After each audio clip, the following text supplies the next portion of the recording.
Reacting to the 2024 Met Gala. Colloquially referred to as fashion's biggest night, the annual Met Gala has become a worldwide phenomenon, being attended by dozens of A-list celebrities, covered by hundreds of publications, and critiqued by thousands of online spectators, myself being one of them. This is the 4th year in a row that I've covered the Met Gala, so you should know the drill by now. But for those of you completely unfamiliar with this star-studded event, allow me to explain.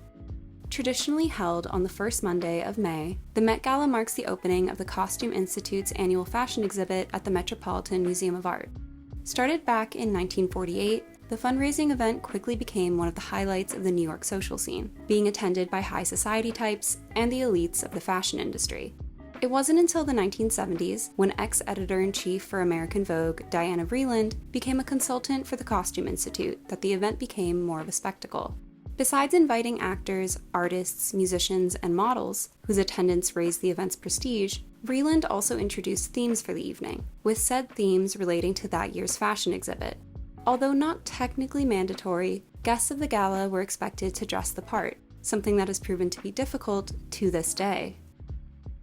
Current American Vogue editor-in-chief Anna Wintour has overseen the Met Gala since 1995, becoming the final say on everything from the dress code, to the guest list, to the food, and it has since become one of the most exclusive parties in the world. While an entire night dedicated to dressing up in lavish outfits might seem like a waste of time to most, the Met Gala does serve a purpose. Because the Costume Institute receives no money from the Metropolitan Museum itself, the Met Gala is one of the main ways the Institute raises funds, allowing them to continue their work in clothing preservation and research, which, yes, is important. Now that you know a bit more about the Met Gala as a whole, let's talk about what everyone wore on the red carpet in 2024. We'll be discussing whether or not they were on theme, their inspirations, as well as my overall thoughts on their outfits. Keep in mind that hundreds of people attended this event, so obviously I can't talk about everybody in depth, and unless I'm referring to someone specifically by name, these critiques are more general. Now let's get into it. This year's exhibit, which is titled Sleeping Beauty's Reawakening Fashion, focuses on a series of extraordinary garments held in the Costume Institute's permanent collection. Created in the last 400 years, the Sleeping Beauties being referred to are a handful of garments that are too fragile to ever be worn again, so they're showcased in glass coffins instead of the usual hangers or mannequins. The exhibit reimagines these delicate pieces by pairing them up with contemporary clothing that features similar techniques or materials, allowing the viewer to fill in the blanks in regard to what they would have looked like in real life, effectively breathing life back into a garment that was previously considered dead. Hence the reawakening of fashion. In an ode to nature, the exhibit is separated into 3 main zones: land, sky, and sea, creating a multi-sensory experience where the viewer can not only see, but also smell, hear, and touch different pieces to better understand all of the hard work that went into making them. I do find the theme of the exhibit to be a touch ironic, considering in 2022, Kim Kardashian made headlines for attending that year's Met Gala in Marilyn Monroe's legendary naked dress from 1962, which was later revealed to be irreversibly damaged because of Kim's little outing. Although the annual Met Gala's dress code is influenced by the Costume Institute's exhibit, they're by no means identical, with this year's Met Gala theme being the Garden of Time. While this initially comes across as pretty vague, the theme actually draws inspiration from the 1962 short story of the same name by J.G. Ballard. The story follows a wealthy count and countess who reside in a secluded villa, spending their days reading books, going on walks, and listening to music. A slowly approaching army of men and women threaten this peaceful existence, but the couple are able to keep the horde at bay with the help of a garden of crystal flowers, which can turn back time whenever they're plucked. As the days, weeks, and months pass, they pluck these flowers one by one, until eventually only 2 are left. They pluck these last 2 flowers together, buying the couple only a few more moments with one another before the mob descends. Their beautiful home is left in ruins, and all that's left of the Count and Countess are 2 stone statues peering over the now empty garden. Although the story is an allegory for the inevitability of death, the fleeting nature of beauty, and the fall of the aristocracy, as soon as the Garden of Time theme was announced, many predicted that attendees would take it literally, showing up covered in flowers. And that's indeed what we wound up seeing a good deal of on this year's mossy carpet. While the vast majority of these flower-forward dresses were rather forgettable, there were a handful that stood out, for good and bad reasons. We'll start with the good.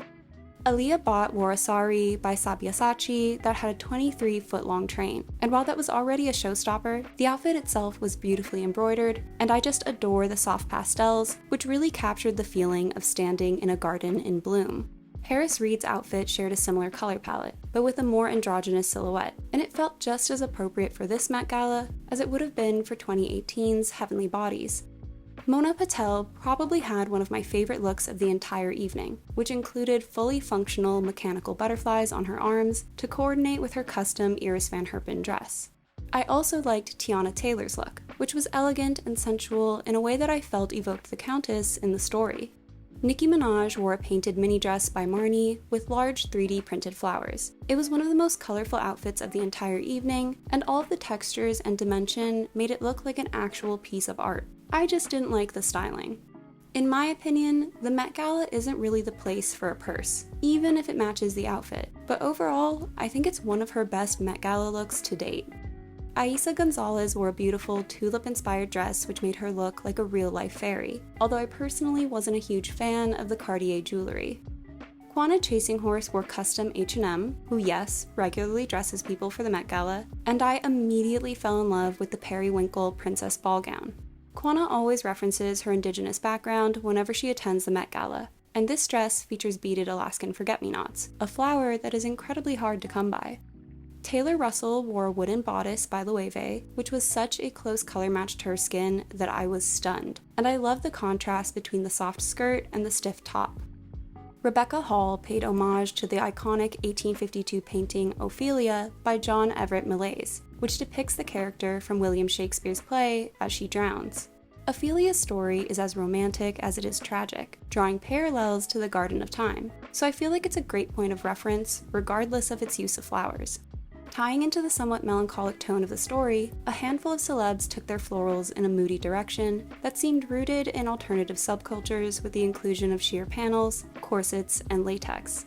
Emma Chamberlain was probably the standout in this category, wearing a recreation of a look from Jean-Paul Gaultier's Fall 2003 collection. Chamberlain opted for this darker look as she wanted to capture the fragility and decay lurking in nature's underbelly, and she certainly succeeded, and it's easily my favorite Met Gala look of hers.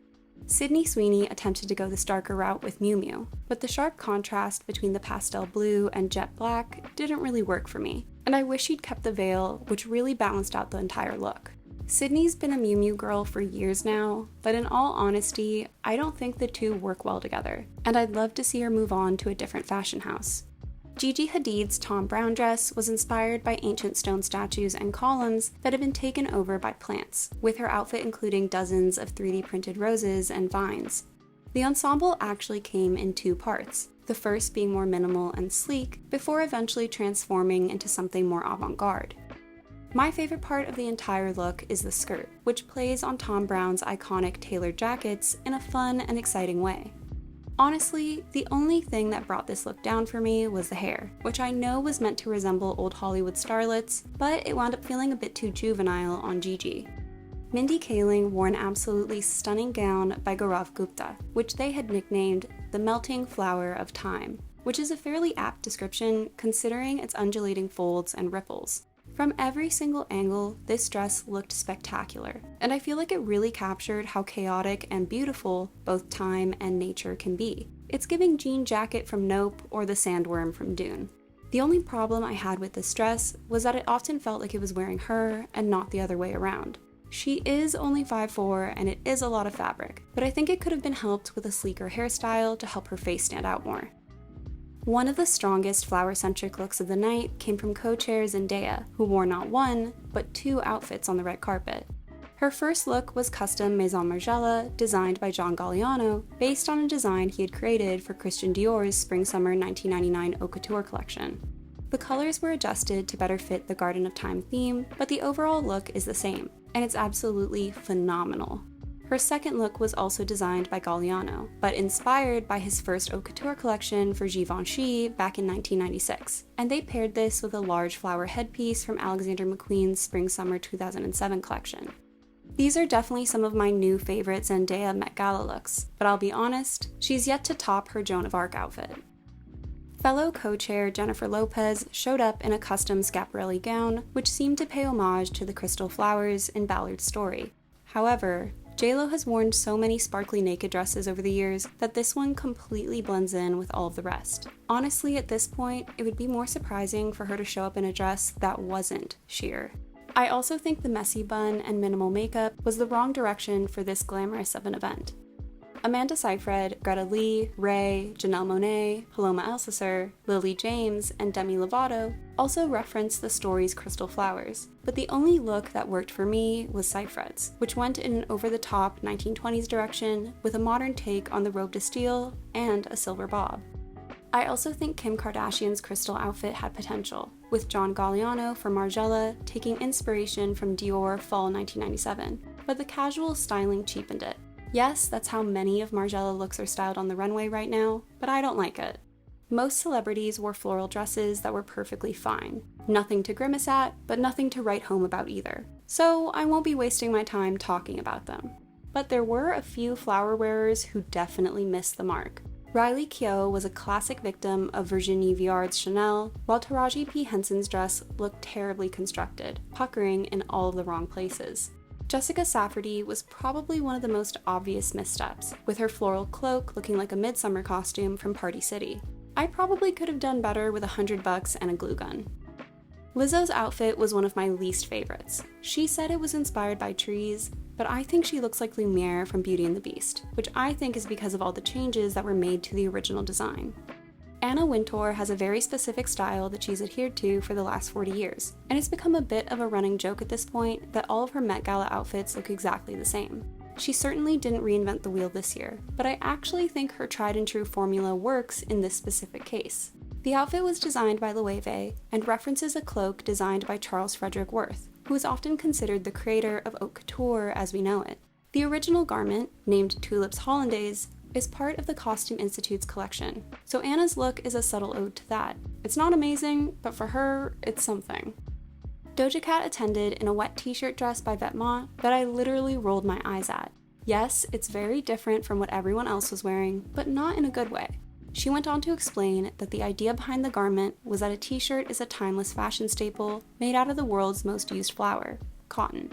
But I call BS. Considering Doja's personality, I think that she just wanted to troll people and show how little she cared about the whole extravaganza, which I would have been fine with if she'd actually served a look. Just think about the fact that she had to be doused in water to appear wet on the red carpet. Meanwhile, brands like Tepezza create that illusion with dry garments, which is far more impressive. Lana Del Rey's custom Alexander McQueen look was cited as a standout by multiple people, and I have to politely disagree. Although it's technically on theme with its thorny branches, it lacks the oomph I'm accustomed to when Alexander McQueen is involved, which is likely because of the fashion house's newly appointed creative director, Sean McGeer. The dress is meant to be referencing one of the brand's most iconic looks from fall 2006, but the version presented at the Met Gala looks like if you ordered McQueen off of Shein. It's the small details like the thick antlers, delicate ruffles, and lace veil that make the original appear significantly more luxe. Although a lot of people gravitated towards the garden in Garden of Time, the time part was more rare. Tyla was probably the most innovative when it came to playing with the idea of time, with her Balmain dress being molded out of literal sand while she carried an hourglass to further that imagery. Besides looking incredibly chic, the dress also related to the actual exhibit, with it only being able to be worn the one time. Considering this was her first ever Met Gala, Tyla did an amazing job, so kudos to her entire team. Elle Fanning wore a sheer gown by Balmain intended to look like ice, referencing how the Count and Countess are frozen in time, although you could also make the argument that it resembles the crystal flowers. While the garment's engineering is impressive as is, the cherry on top of this excellent sundae are the realistic birds on her shoulders, which Elle said were a reference to her role as Disney's Aurora, with the little birds helping her get dressed, just like they would an animated princess. Cardi B wore a black Windowson dress with a voluminous skirt that covered the entire carpet, mirroring what happens at the end of the short story. It created a powerful visual, but overall, it feels like something I've seen her wear before. Dread is ever present in the story, which I think inspired several people, like Dua Lipa and Gwendolyn Christie, to go in a gothic glamour direction for the evening. Although it might be considered on theme if you close your eyes, take 10 steps back, and squint, without more references to the story's imagery or plot, these outfits don't really work for me, even if the celebrities look great wearing them.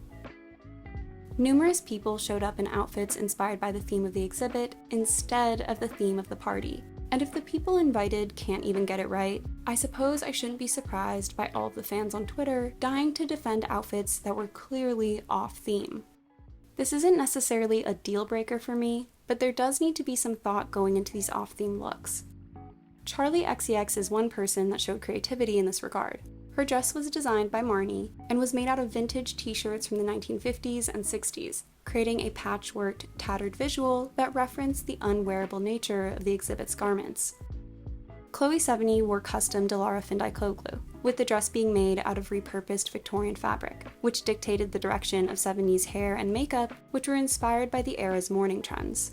Sevigny admitted to being confused by the theme, but I think it still worked. I know a lot of people didn't like what she wound up wearing, but there's something about it that I find quite charming, probably because it's such a fun mishmash of anachronisms. It's a mess, but it's a fun mess. It's like what the Countess would have worn when the mob attacked, her beautiful, excessive dress quickly becoming torn and disheveled. Ariana Grande wore a white Loewe gown with a chiffon pleated skirt and mother-of-pearl bodice. There are a lot of similarities to Taylor Russell's dress, understandably so as they had the same designer, but I don't find Ariana's to be nearly as interesting. I saw some people say that the pearl bodice was referencing the C section in the exhibit, but according to Ariana herself, the reasoning behind the choice was, quote, "Pearl is my birthstone, so it's very meaningful to me for that reason, as well as the subtle ways in which I feel like it nods to Glinda's bubble and to Wicked with its subtle opalescent winks of pink and green." It sounds like she thought the theme was Ariana Grande, not the Garden of Time. What's really disappointing is that later that evening, Ariana changed into a Margiela look that I think was a good deal more interesting than what she wore on the red carpet. She's been wearing these sorts of strapless ball gowns for a decade at this point, and I'd kill to see her step away from the sweet ethereal route that we've seen time and time again. Michelle Yeoh wore a silver Balenciaga gown that she claimed was meant to look like it was frozen in time, but I just think it looks like a ball of tinfoil. Blackpink's Jennie Kim wore a custom Alaya number, and again, although she looks great, I don't think it fits the theme of the evening or the exhibit. Sure, it's blue with a pearl waist chain, but the exhibit is not outfits inspired by the ocean. It's reawakening fashion. Jennie wears these sorts of two-piece sets all the time, and I think that the Met Gala would have been the perfect time to experiment with something new. I know that these are celebrities, so their main goal is to look good in front of the cameras, but they can wear fancy clothing all year long. It's the Met Gala. You can dress outside of the box for a single night. It's one thing to wear a boring outfit as long as it's on theme, but there were a decent amount of people who didn't even bother to abide by the dress code. Obviously, they still look gorgeous. It kind of comes with the territory. But the sequins, cutouts, ball gowns, and feathers aren't anything I haven't seen before. I did like a lot of these looks from a purely aesthetic standpoint, but there's no relation to the event in question, so at that point, why bother coming? Of these basic outfits, I liked Shakira, Kylie Jenner, Kaya Gerber, Zoe Saldana, and Naomi Campbell's the least, just because they felt so uninspired. At this point, I'm used to the men calling it a day and just showing up in a basic black tux or boring beige suit, but I'm still disappointed in the sheer amount that we saw. Chris Hemsworth, one of the literal co-chairs, even had the nerve to dress like he was heading to a beach wedding. His Furiosa co-star, Anya Taylor-Joy, was more on theme that day, and she wasn't even at the Met. Thankfully, there were a handful of men who did do more than stick a shiny brooch onto their lapel.